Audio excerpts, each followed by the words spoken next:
Alright, Raider Nation, sit tight because today's episode brings a wave of nostalgia mixed with some real talk about the silver and black. Remember back in the day when we were kids, glued to our screens watching Pokemon, and they'd hit us with the classic "Who's That Pokemon" silhouette game? Let's do something similar.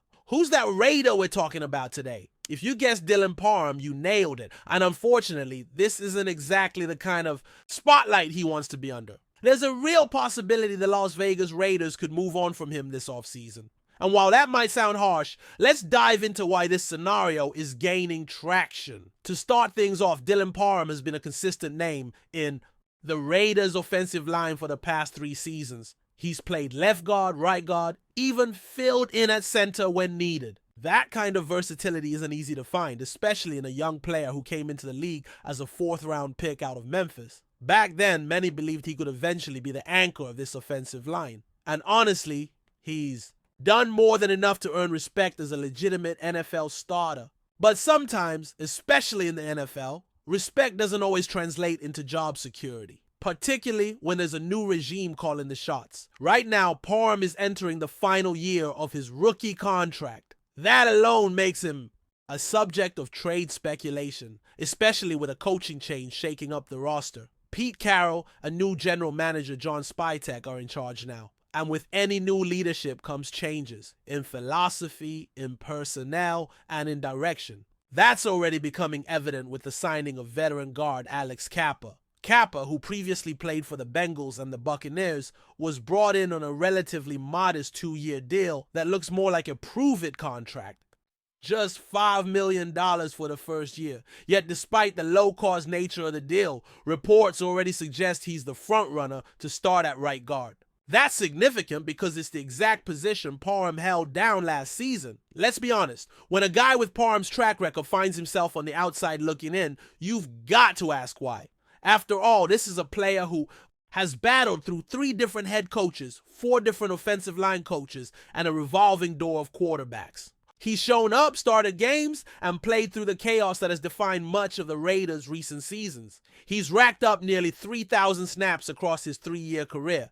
That's not just experience, that's resilience. But with Cappa now reportedly ahead of him in the depth chart, Parham's value to the Raiders might be shifting from starter to trade asset. And here's where it gets tricky. If Parham isn't going to start and you're heading into a year where you need to evaluate talent under a new staff, why keep him around? From a team building perspective, if you're not planning on re-signing him long term, this might be the time to get some return. Parham could absolutely draw interest from other teams looking for a versatile, reliable offensive lineman with starting experience at multiple positions. And from Parham's perspective, this might be the smart move too. Why spend a contract year on the bench when you could be showcasing yourself elsewhere for a bigger payday in 2026? The timing of the Alex Cappa signing tells a story. Not only does Cappa have connections within the new front office and coaching staff, but bringing in a familiar face can serve as a way to quickly install a new system and culture. That's no knock on Parham's ability, but it does reflect how much relationships matter in this league. Coaches trust players they know. And when a staff is trying to set a tone, they often lean on guys who've been with them before. That puts Parham at a disadvantage. Not because he's underperforming, but because he's simply not one of their guys. This kind of situation happens all the time in the NFL. Talented players find themselves on the outside due to timing, politics, or just plain bad luck. But what makes this particularly important is the Raiders' approach to the draft this year. They doubled down on building in the trenches, using early picks to grab more offensive linemen. Caleb Rogers and Charles Grant, both selected on day 2, signal a clear direction. Rogers in particular is known for his versatility, having played left tackle, left guard, and right tackle in college. Sound familiar? That's the exact same flexibility that made Parham valuable in the first place. So what do you do when a team invests in younger, cheaper players at your position while also bringing in a veteran to take over your starting job? You start to realize that the writing might be on the wall.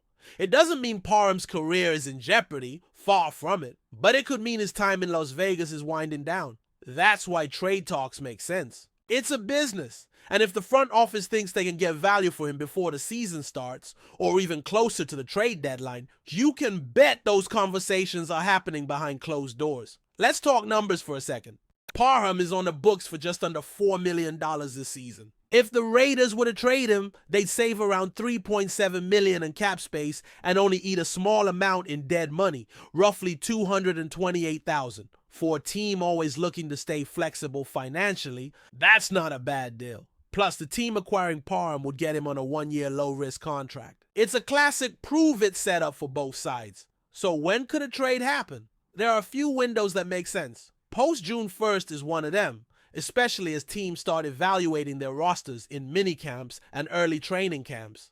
Injuries happen, depth gets tested, and that's when a player like Parham becomes even more valuable. Another window to watch is just before final roster cuts in late August. Teams finalize their 53-man squads, and others look to poach talent to fill last-minute gaps. But perhaps the most intriguing option is the NFL trade deadline. If Parham is still on the team, not starting, but healthy and practicing, well, he becomes a prime candidate for a mid-season move to a contender dealing with injuries or lack of depth. And make no mistake, there will be interest. Parham isn't a flashy name. He's not going to light up highlight reels or dominate social media conversations. But within league circles, coaches and GMs know how hard it is to find interior linemen who can step in and play at multiple spots. He's logged nearly 3,000 snaps, remained mostly healthy, and held his own even on bad teams with inconsistent quarterback play and shifting schemes. That counts for a lot.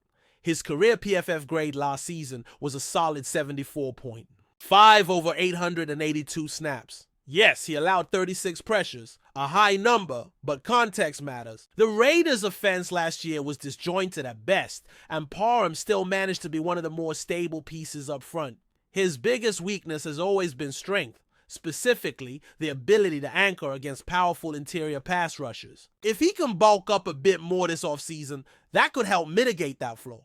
And at just 25 years old, there's still plenty of time for growth. Teams like the Patriots and Titans, both of which have front office connections to former Raiders leadership, could be natural fits. The Ravens, Texans, Colts, and Seahawks also stand out as logical trade partners, all needing help or depth on the interior offensive line. So what would a trade look like? Honestly, probably something modest. Think a 5th-round pick in 2026, maybe with a 7th-round swap thrown in. You're not going to get a 2nd or 3rd rounder for Parham. That's just the reality of how offensive line value works, especially for players on expiring deals. But for the Raiders, if they truly believe in their younger players, guys like Rodgers, Grant, and Jordan Meredith, then moving Parham might be the best way to recoup value and give those younger guys more reps. But here's the kicker. If you're not fully confident in those guys, if you're not sure that Cappa can stay healthy for a full season, then maybe keeping Parham is the smart play.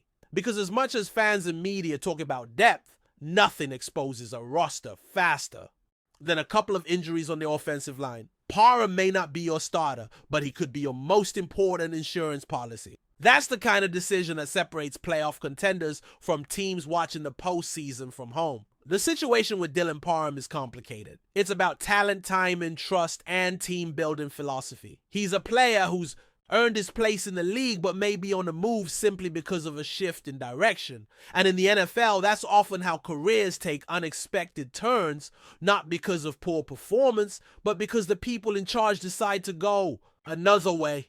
Whether Parham stays, starts, or ends up elsewhere, one thing is clear: he's earned respect, and if given the chance, he'll continue to prove his worth. Before we continue, don't forget to subscribe to our channel and give this video a like. Your support helps us keep bringing you the latest updates on our Las Vegas Raiders. And don't be shy. Drop your thoughts on the news in the comments below. Las Vegas Raiders defensive leader Maxx Crosby has reportedly stirred up controversy by suggesting that newcomers Christian Wilkins and Jack Jones are contaminating the team's locker room. While not yet confirmed by official sources, the rumor has ignited widespread speculation and concern within Raider Nation and across the NFL. Crosby, known for his intensity and leadership on and off the field, allegedly expressed frustration with what he perceives as a disruptive influence brought by Wilkins and Jones.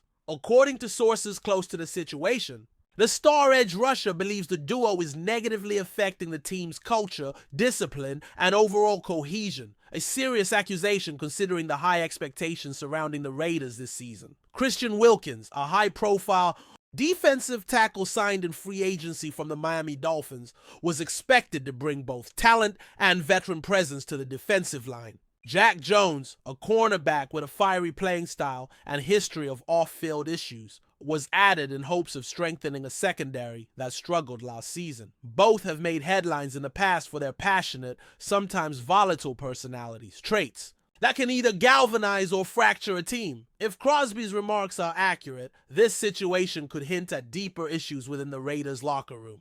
The franchise has made clear efforts in recent seasons to build a strong, unified culture under head coach Antonio Pierce. Any internal division could prove costly, especially in a competitive AFC West. Neither Wilkins nor Jones has responded publicly to the allegations, and the Raiders organization has yet to issue an official statement. However, the rumor alone casts a shadow over the team's off-season progress and raises questions about leadership dynamics and team chemistry moving forward. As the Raiders prepare for training camp, all eyes will be on how the team addresses these tensions, whether they're smoothed over behind closed doors or spill further into the public eye. For a team with playoff aspirations, harmony in the locker room could be just as crucial as performance on the field. That's it for this update. If you enjoyed the video and want to stay updated with exclusive news about our Las Vegas Raiders, be sure to subscribe to our channel and hit that like button. We can't wait to hear your thoughts in the comments. See you in the next video.